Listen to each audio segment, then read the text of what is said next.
Okay, so for number 4, the issue is measurement period.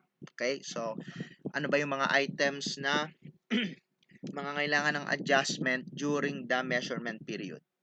So I have two columns here, yung provisional amounts and final amounts. Dun sa consideration transferred, wala namang problema, no? It's still 2 million. Ang may issue ay dun sa net identifiable assets ni XYZ.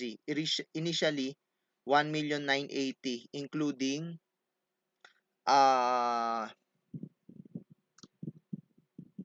a machine na ang provisional amount is 220,000 na during the measurement period, it was discovered na 140,000 lang pala yung kanyang fair value.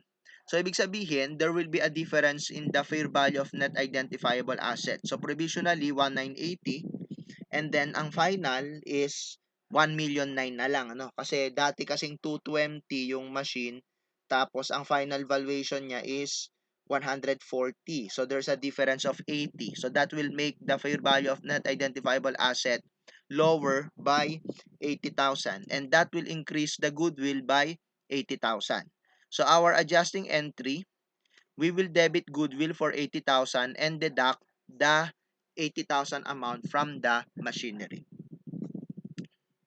Yung July 1, 2002 event pala, by the way, is not an adjustable item or a non-adjusting item. Kasi po, this is an event that happened after the business combination. So this is not an evidence of a condition existing during the date of the business combination, no?